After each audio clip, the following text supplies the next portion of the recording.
கீதா நல்லா இருக்கியா? என்னடி ஆச்சு?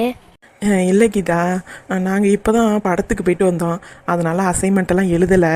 நீ தான் படத்துக்கு போயிருக்கேன்னு எனக்கு தெரியுமேடி. ஏய் போட்டா முக்கி, வந்தேன் வாயிலே உடச்சிடுவேன். மூடிக்கிட்டு கேளுடி நான் சொல்கிறத. சொல்லு சொல்லு. அதான்டி இப்போ வீட்டுக்கு வந்துடுவேன். எங்கள் அப்பா அம்மா எல்லாரும் தான் வீட்டுக்கு வந்துடுவோம். அசைன்மெண்ட் எழுதணுமே, அதான் என்ன ஏது டாபிக் என்னன்னு கேட்கலான்ட்டு தாண்டி ஃபோன் அடித்தேன். என்ன வீட்டுக்கு வர போறீங்களா? ஏய் அஜய் இருக்கானேடி. ஆமாண்டி, அதுக்கு தாண்டி ஃபோன் அடித்தேன். சீக்கிரம் கிளம்ப சொல்லுடி. என்ன சீக்கிரம் கிளம்ப சொல்லணுமா? இல்லைம்மா, சீக்கிரமாக ரெடி பண்ணி அனுப்பி விடுன்னு சொல்ல வந்தேம்மா. அது எங்கள் காலேஜ் பாஸை, அந்த மாதிரி தான் நாங்கள் ஷார்ட்கட்டாக பேசிக்குவோம். என்ன எளவோ கேட்டுச்சாடி? சீக்கிரமாக எதா இருந்தாலும் எடுத்து வை.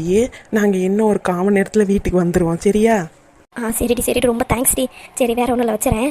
என் ஃபோனு சுவிட்ச் ஆஃப்